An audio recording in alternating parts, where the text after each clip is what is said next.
You are looking at Julian's pronunciation guide, where we look at how to pronounce better some of the most mispronounced words in the world, like this other curious word. But how do you say what you're looking for today?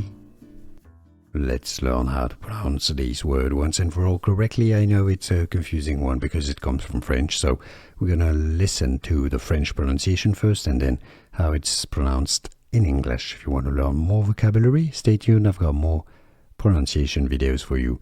Frisson is the French pronunciation. Frisson. It's an on sound. Therefore, in English, you got kind of two different ways of pronouncing it. Frisson. The people who can pronounce the on sound say frisson, frisson.